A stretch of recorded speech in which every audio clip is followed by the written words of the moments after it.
Police రంగంలో ఉన్నది, మన మున్సిపాలిటీ టౌన్ ప్లానింగ్ లో ఉన్నది, రెవెన్యూలో ఉంది అవినీతి అంతా కూడా. మేము అవినీతి మీద బ్యాలెట్ నిర్వహిస్తే పోస్ట్ ఆఫీస్ చివరి స్థానంలో ఉండేది. ఎప్పుడైతే ఉపాధి హామీ పథకాలు కానీ లేకపోతే ఈ పెన్షన్లు కానీ అలా పెట్టినరో ఉపాధి హామీ పథకం నుంచి పోస్ట్ ఆఫీస్ కూడా డెఫినెట్ గా రామ్మోహన్ గారు మీరు చెప్పినట్టుగా ఎందుకంటే క్లారిటీ ఇచ్చే ప్రయత్నం ఇదంతా కూడా ఖచ్చితంగా కంటిన్యూ చేద్దాం. అవినీతికి అవకాశం ఇచ్చేసాం. ఇది లాస్ట్ లో రాజకీయం వచ్చినప్పుడు ఏంటంటే పవన్ కళ్యాణ్ గారు తెలంగాణలో రాజకీయంగా వేడుకుంటాడు అన్నప్పుడు ఏదైనా బదనం చేయాలి. దీన్ని పూర్తిగా అనుకోకుండా అమాయకుడు అంటున్నాను నేను. ఇది నాగేశ్వర్ గారు ఒక రకంగా చెప్పాలంటే దీన్ని లేపిండి అంటున్నాను.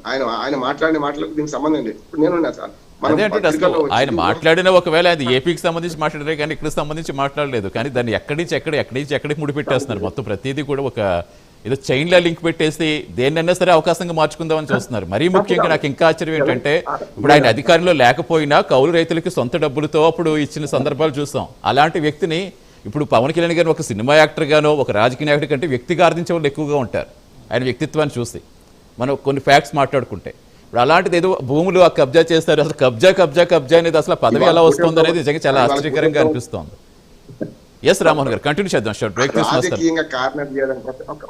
రాజకీయంగా కార్నర్ చేయడం కోసం మాత్రమే ఇది చేస్తున్నారు. ఇంకొక మాట చెప్పి ముగిస్తాను. తెలంగాణ ఆంధ్రప్రదేశ్ సమస్య కాదు ఇదంతా కావాలని చేస్తున్నాం ముచ్చట.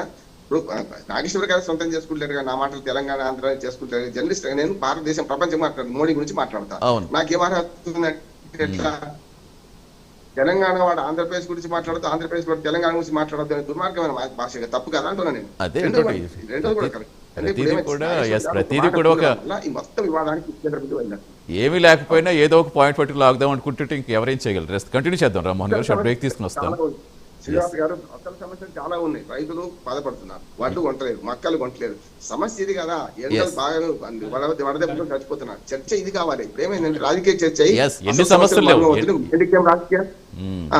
సమస్యలు మైండ్ గేమ్ రాజకీయాలు డైవర్షన్ పాలిటిక్స్ కి ఇది ఒక వేదిక అయింది అని అనుకుంటున్నాను. పూర్తిగా నేను రెవెన్యూ పరంగా చూస్తే నా అనుభవంతో చెప్తున్నాను. ఖచ్చితంగా ఆ భూమి పట్టాలి అంటే అది శిఖం మన దాన్ని ఎఫ్టీఎల్ లో ఉంది కనుక దానికి వ్యవసాయం మాత్రం చేస్తూ అదే చేస్తున్నాడు ఆయన, వేరే పని చేయలేదు.